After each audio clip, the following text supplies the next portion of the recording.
Hello दोस्तों, कैसे हैं आप सब। आप सभी का बहुत स्वागत है हमारे YouTube channel study with smartness में। तो दोस्तों, अपनी पढ़ाई को, अपनी तैयारियों को और आगे बढ़ाते हुए आज हम आपके लिए एक और अच्छा टॉपिक लेकर आए हैं। केमिस्ट्री से रिलेटेड है ये टॉपिक।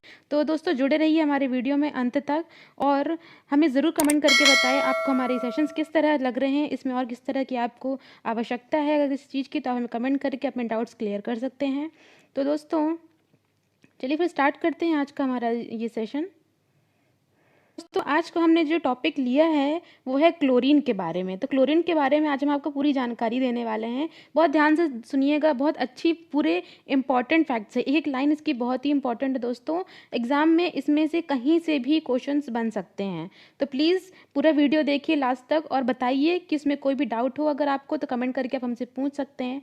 तो दोस्तों, अगर हम बात करते हैं क्लोरीन की, तो ये एक यूनानी शब्द से लिया गया है क्लोरीन। ठीक है, जो क्लोरीन है वो एक यूनानी शब्द से लिया गया है, जिसको यूनानी में लोग जो हैं वो कहते थे क्लोरोस। ठीक है, क्लोरोस कहा जाता था और इसका जो कलर होता है वो हल्का फीका कलर का होता है।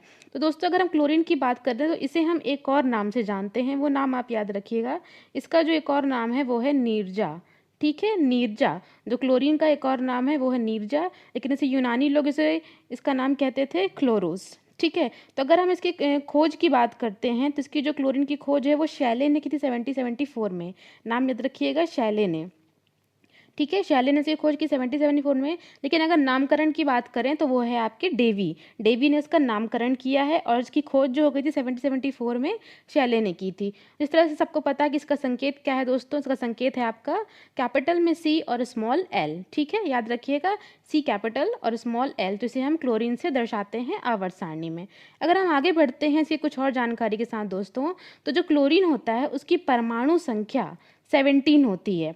याद रखिएगा, जो क्लोरीन होती है उसकी परमाणु संख्या 17 होती, 17 होती है। और अगर हम इलेक्ट्रॉनिक विन्यास की बात करते हैं तो इसके आपके पहले जो कोश होता है, इलेक्ट्रॉनिक विन्यास जो इलेक्ट्रॉनिक कोश होता है, उसमें पहले आपके कोश में 2 इलेक्ट्रॉन, दूसरे कोश में 8 इलेक्ट्रॉन और तीसरे कोश में 7 इलेक्ट्रॉन होते हैं। ठीक है, और जैसा कि हमें पता है कि जो इलेक्ट्रॉनिक विन्यास होता है, यदि अंतिम कक्षा में आपके 2, 6 या फिर 8 इस तरह से अगर जोड़े के रूप में इलेक्ट्रॉन नहीं होते हैं तो वो अपने स्थायित्व को प्राप्त नहीं करते हैं।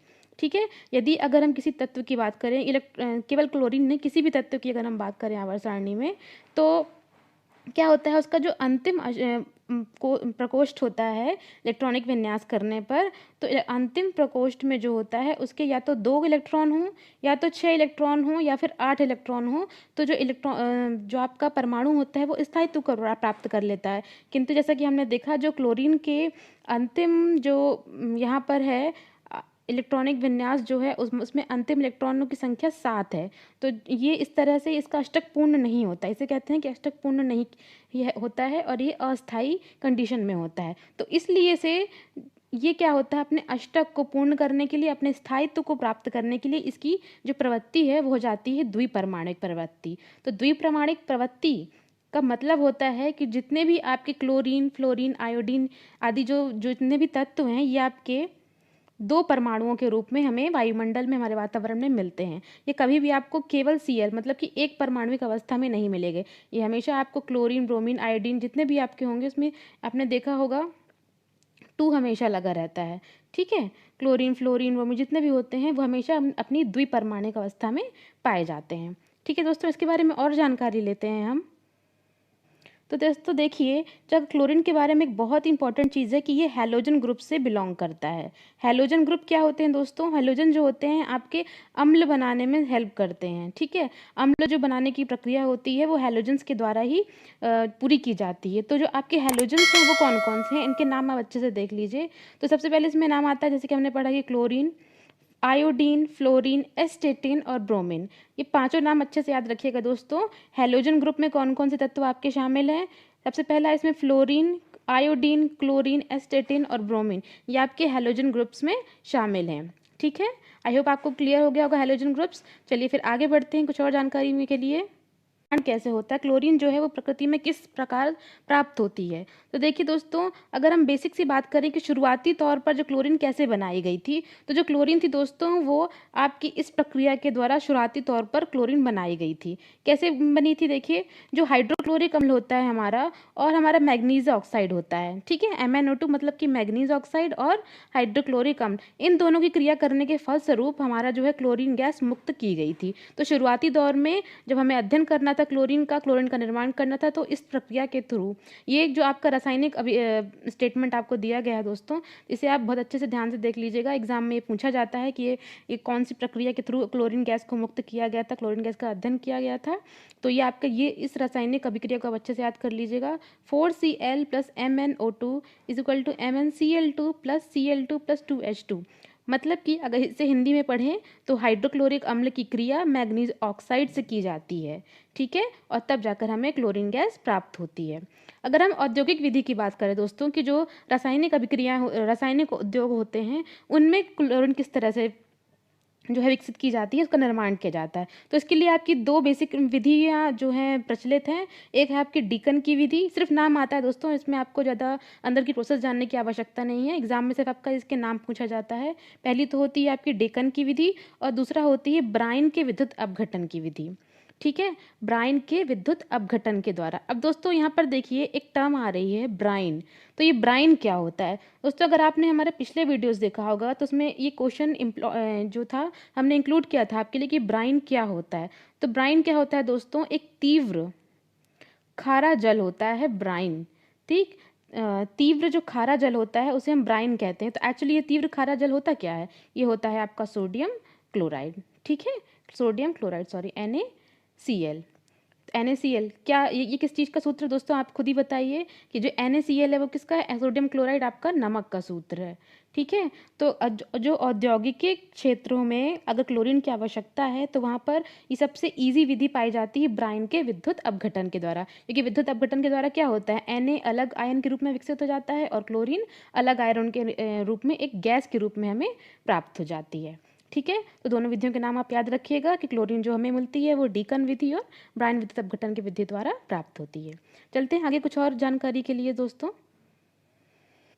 तो दोस्तों अगर हम बात करें कि क्लोरीन कहाँ कहाँ उपयोगी होती है, क्लोरीन का यूज़ हमारे दैनिक जीवन में कहाँ कहाँ पर किया जाता है, तो सबसे इसका जो बेस्ट यूज़ होता है वो होता है कागज़ और कपड़े बनाने में, या फिर उनके कपड़ों के कलर आदि उड़ाने में एक विरंजक चूर्ण के भांति में ये कार्य करता है। उसके बाद ये ब्लीचिंग एजेंट वही है आपका, जो ब्लीचिंग एजेंट क्या काम करता है, रंगों की कलर्स जो होते हैं, कलर्स आदि होते हैं, उनके रंगों को उड़ाने में ये जो हेल्प करता है आपका ब्लीचिंग एजेंट के रूप में, ठीक है। उसके बाद ये दूसरा जो नाम आ रहा है दोस्तों DDT का फुल फॉर्म एक बार आप अच्छे से याद रख लीजिएगा, डाइक्लोरो डाइफिनाइल ट्राइक्लोरोएथेन, ठीक है। तो इसका नाम एग्जाम में कई बार पूछा जाता है। तो ये क्या है दोस्तों, DDT एक कीटाणुनाशक है, ठीक है। DDT जो है कीटाणुनाशक दवा के रूप में यूज़ की जाती है। और इसके अलावा जिसका यूज़ है तरण तालों को कीटाणु रहित बनाने में किया जाता है। अब ये तरण तालों कीटाणु रहित कहने का मतलब क्या है, कि जो भी कुएं तालाब आदि में हम अक्सर सुनते हैं कि क्लोरीन की दवा डालकर पानी को शुद्ध किया जाता है ना, तो वही तरण तालन कीटाणु रहित। तो ये एक्चुअली दोस्तों जो क्लोरीन है ये आपकी बहुत ही विषैली गैस मानी जाती है, जहरीली गैस मानी जाती है जो ये क्लोरीन है आपकी, है ना। तो जहरीली गैस होने की वजह से क्या होता है, जितने भी बैक्टीरियाज होते हैं पानी में वो मर जाते हैं और हमारे लिए जो पानी है वो पीने के लिए कुछ हद तक शुद्ध हो जाता है, ठीक है। इसलिए इसे कीटाणु रहित या कीटनाशी गैस भी कहा जाता है। इसके अलावा जो है दोस्तों, ये सोने और प्लैटिनम के निष्कर्षण में भी जो क्लोरीन का यूज़ किया जाता है। देखिए दोस्तों, क्लोरीन के बहुत से यूज़ हैं, यहाँ पर आपके लिए केवल उतने ही चीज़ों को हमने इंक्लूड किया है पॉइंट्स में जो आपके एग्जाम के लिए ज़रूरी है, ठीक है। तो ये सारे जो पॉइंट है उसको आप बहुत अच्छे से नोट डाउन कर लीजिएगा और अच्छे से याद करिएगा कि जो क्लोरीन का यूज़ है वो सोने और प्लैटिनम के निष्कर्षण में भी किया जाता है। इसके अलावा देखिए जो दोस्तों, सोडियम क्लोराइड की यहाँ पर बात की जा रही है, NaCl2 की बात की जा रही है, तो कृत्रिम वर्षा या मेघ बीजन जिसे कहते हैं, आर्टिफिशियल रेन, तो वहाँ पर भी सोडियम क्लोराइड का यूज़ किया जाता है दोस्तों, याद रखिएगा। और सोडियम क्लोराइड का यूज़ दोस्तों और कहाँ कहाँ मतलब और किस किस चीज़ का यूज़ करके जो है हम कृत्रिम वर्षा करवा सकते हैं, वो आप हमें ज़रूर कमेंट करके बताइएगा। ये भी जो है आपके साइंस वाले वीडियो जितने हमारे चल रहे हैं उसमें आपके क्वेश्चन इंक्लूड किया गया है कि कृत्रिम वर्षा के लिए कौन कौन से तत्व जिम्मेदार हैं। तो एक तो हमने आपको बता दिया यहाँ पर सोडियम क्लोराइड, इसके अलावा दो तत्व और हैं दोस्तों, वो हमें कमेंट करके ज़रूर बताइएगा। यहाँ पर देखिए दोस्तों, विरंजक चूर्ण दिया हुआ है, तो इसका आप नाम अच्छे से याद रखिए कि विरंजक चूर्ण क्या होता है। विरंजक चूर्ण क्या होता है, जैसा कि हमने बता चुका है, ये ब्लीचिंग एजेंट होता है और इसका रासायनिक नाम जो है वो है कैल्शियम ऑक्सीक्लोराइड। विरंजक चूर्ण जो है दोस्तों कैल्शियम ऑक्सीक्लोराइड कहलाता है और इसका जो रासायनिक सूत्र अगर हम बात करें तो ये है CaClO2। ठीक है, तो ये चीज़ आप अच्छे से नोट डाउन कर लीजिए, याद कर लीजिएगा। इसके बाद जो है आपका क्लोरोफॉर्म है। क्लोरोफॉर्म का यूज, जो क्लोरीन का यूज़ है वो क्लोरोफॉर्म में भी किस तरह से होता है दोस्तों, निश्चेतक के रूप में।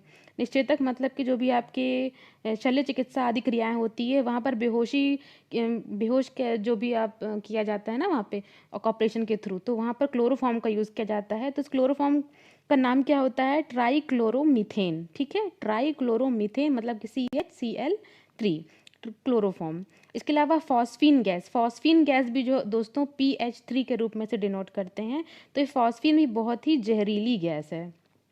ठीक है, फॉस्फीन। इसके अलावा आशरू गैस, आशरू गैस का उपयोग कहाँ किया जाता है दोस्तों, जैसे भीड़ भाड़ आदि दंगे फसाद होते हैं तो वहाँ पर पुलिस जो कर्मी होते हैं तो वहाँ पे आशरू गैस बोलते हैं ना, आंसू गैस के गोले छोड़े गए हैं ताकि भीड़ को थोड़ा सा नियंत्रित किया कर लिया जाए।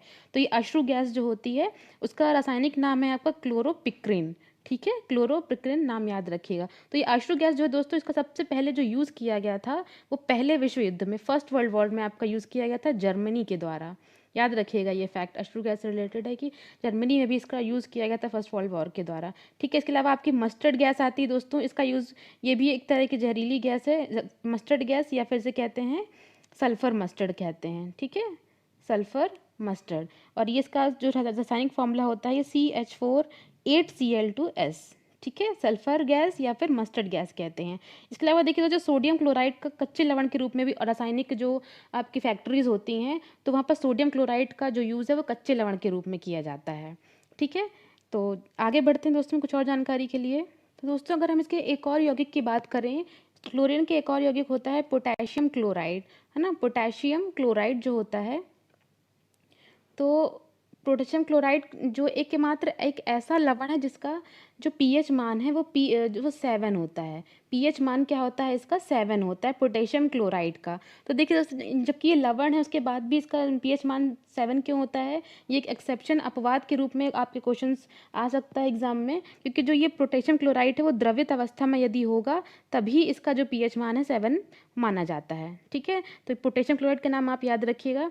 इसके अलावा अगर हम आगे बढ़ते हैं तो एक होता है आपका हाइड्रोक्लोरिक अम्ल। हाइड्रोक्लोरिक मतलब कि HCl। अगर हम इसको बोलते हैं दोस्तों कि जो हाइड्रोक्लोरिक अम्ल होता है वो एसिटिक अम्ल, एसिटिक एसिड जो होता है वो उससे भी ज़्यादा शक्तिशाली होता है। और ऐसा क्यों होता है दोस्तों, क्योंकि HCl में जो होता है हाइड्रोजन के धन आयन की संख्या ज़्यादा होती है और वहाँ पर जो हाइड्रोजन बंध बहुत प्रबल होता है। इस वजह से कहा जाता है, तो ये भी फैक्ट बहुत इंपॉर्टेंट हो जाता है आपके एग्जाम के लिए कि जो आपका हाइड्रोक्लोरिक अम्ल होता है वो एसिटिक अम्ल से भी ज़्यादा क्या कहते हैं स्ट्रॉन्ग होता है। ठीक है, इसके अलावा देखिए दोस्तों एक और आपका चीज़ आता है अमोनियम क्लोराइड। अमोनियम क्लोराइड, तो जो अमोनियम क्लोराइड है दोस्तों ये आपका क्षारीय प्रवृत्ति का होता है। याद रखिएगा जो अमोनियम क्लोराइड है आपका ये क्षारीय प्रवृत्ति का होता है।